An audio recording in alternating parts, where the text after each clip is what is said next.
Good morning. I thought I would do a little video this morning about wildly improbable goals and why they are so important. And of course, I'm doing this without warning, so I'm just gonna wait a few minutes to see if anybody is here.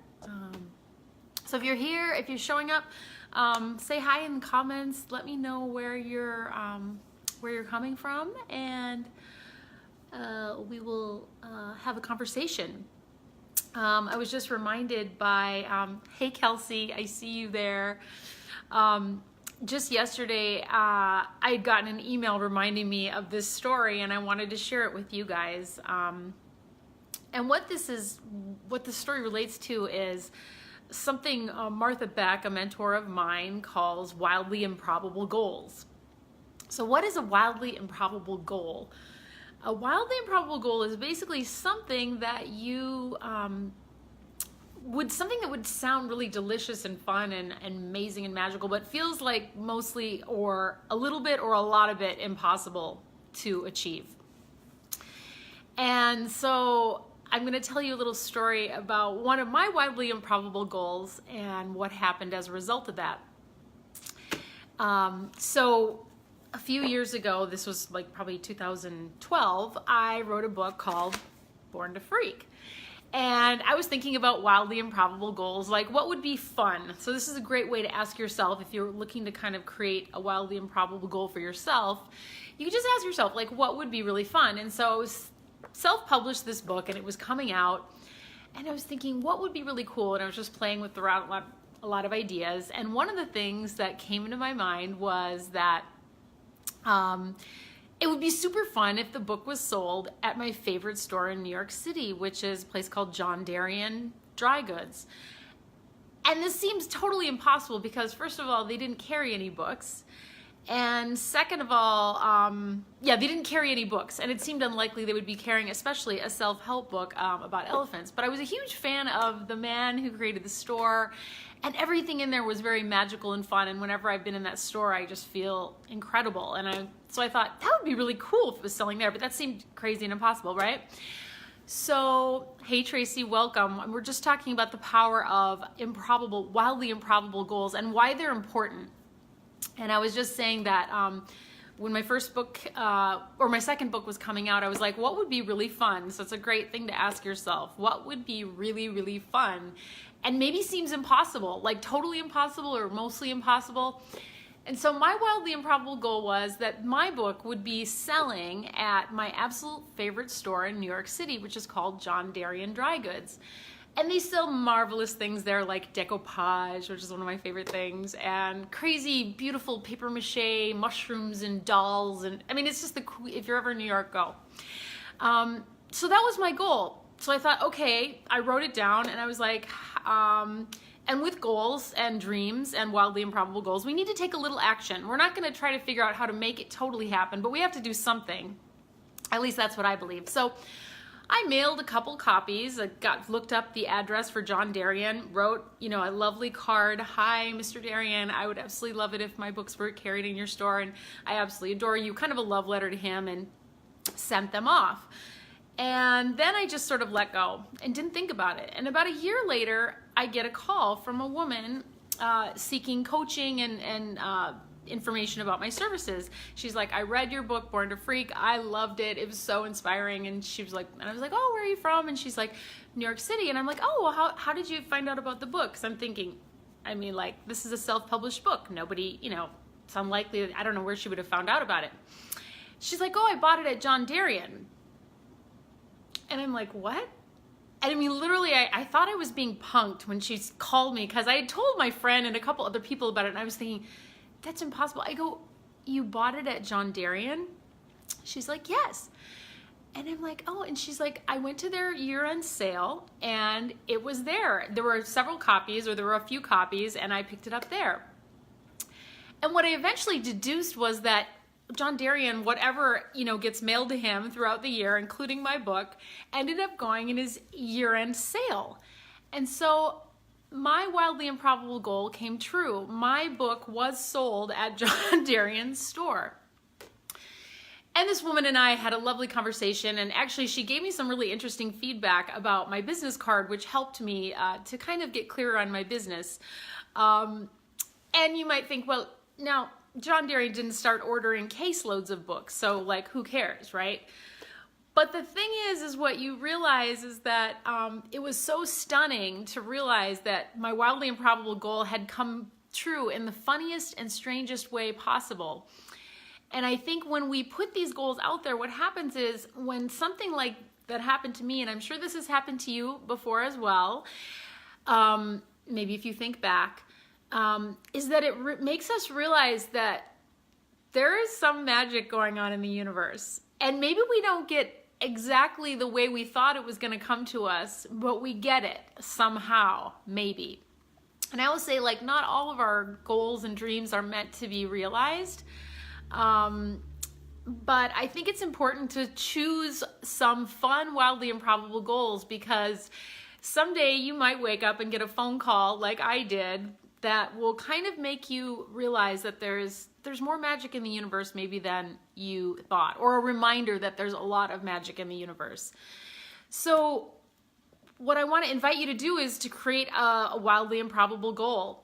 And the good kind are kind of ones that maybe you don't have a lot of attachment. And I'm going to tell you kind of the three steps to sort of having a wildly improbable goal come true, or increasing the chances that it will come true.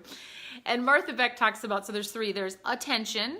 So you first give attention to kind of figuring out what is this wildly improbable goal.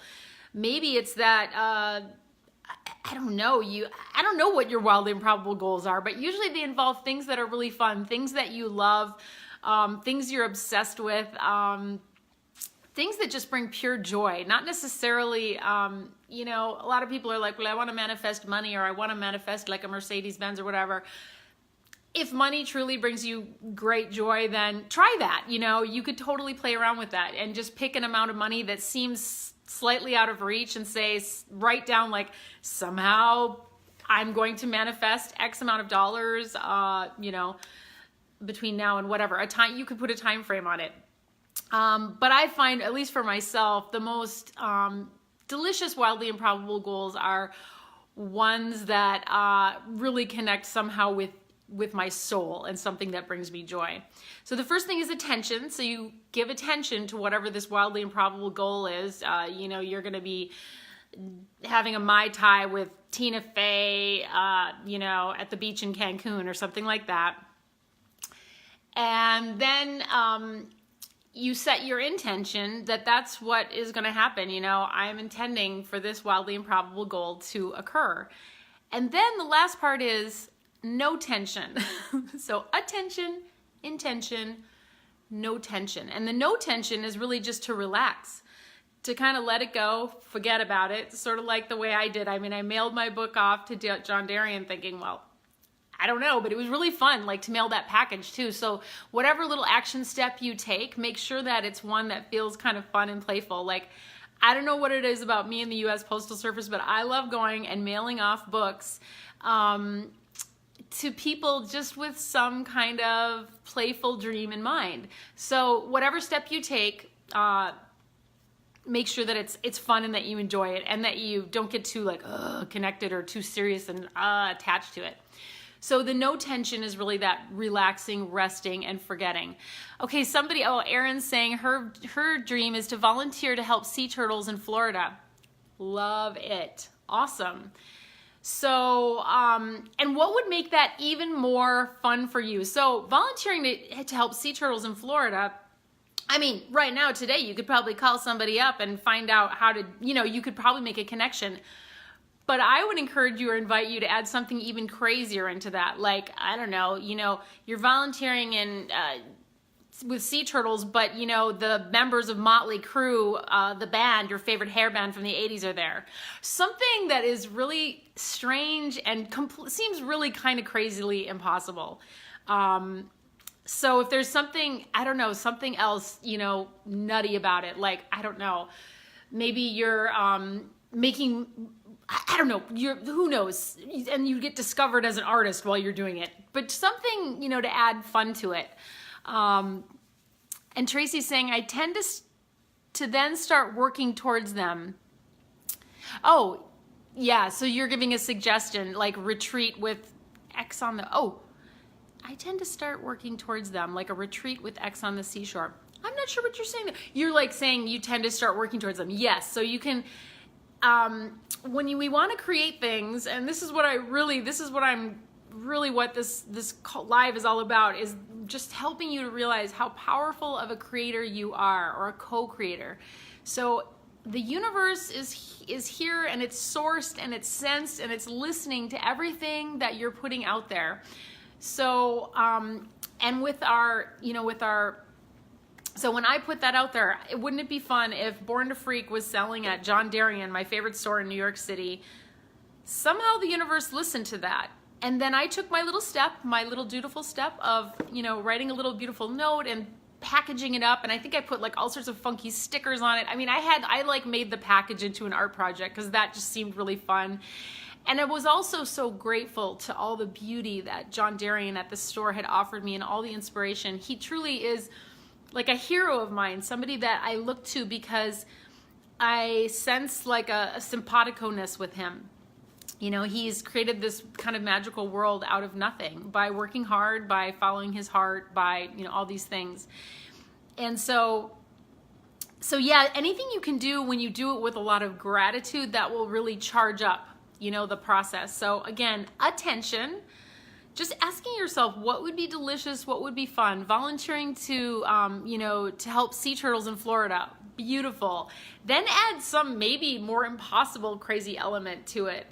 You're getting paid to do it, or somebody's bought your plane tickets, or something wildly improbable, because that's what makes it fun. And then you're going to take some kind of action. And maybe I think that's what maybe Tracy was trying to say, but so maybe do a little bit of research about volunteering programs in Florida with sea turtles.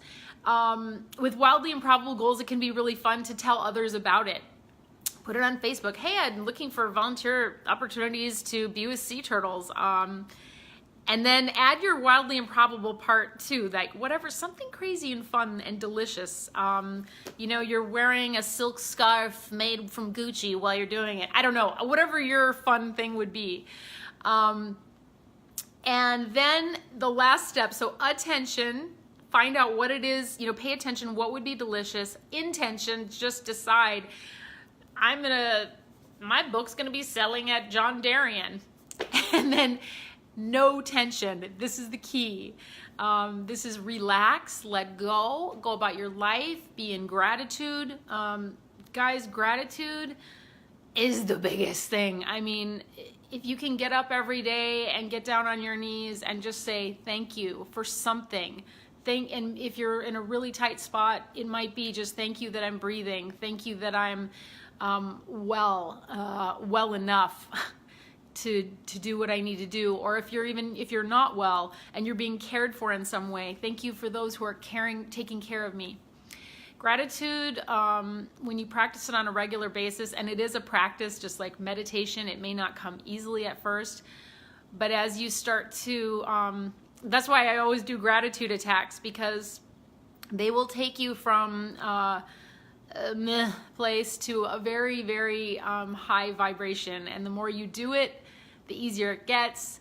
The more you start looking for what you're grateful for, the more the world just rises up to just keep bringing you experiences, people, things, visions, beauty that will bring you to a grateful place.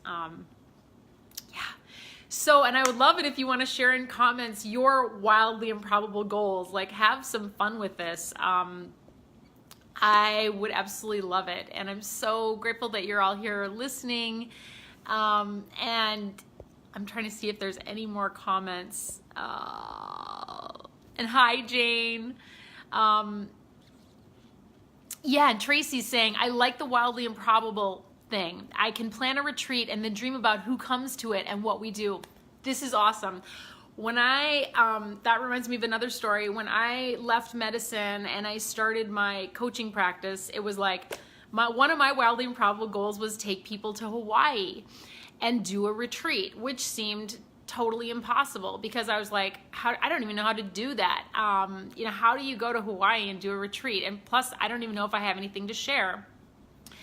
But then I met this friend and on a podcast I was doing, and she's like, yeah, I was like, I've got this idea, like I would love to go to Hawaii and bring a retreat there. Wouldn't that be fun? She's like, I would love to do it with you. I'm like, seriously? So we started talking, and we were both new coaches. Neither of us knew what the heck we were doing at all. But we're like, let's do it. And so we got together with a third friend, and we created you know, kind of an invitation to this retreat. And by golly, oh, and then what I added to it for my wildly improbable aspect was that was one of the fun things was I wanted to have some master coaches come to it from Martha Beck, somebody who was like, you know, influential and very knowledgeable and really could kind of connect us more deeply with that tribe.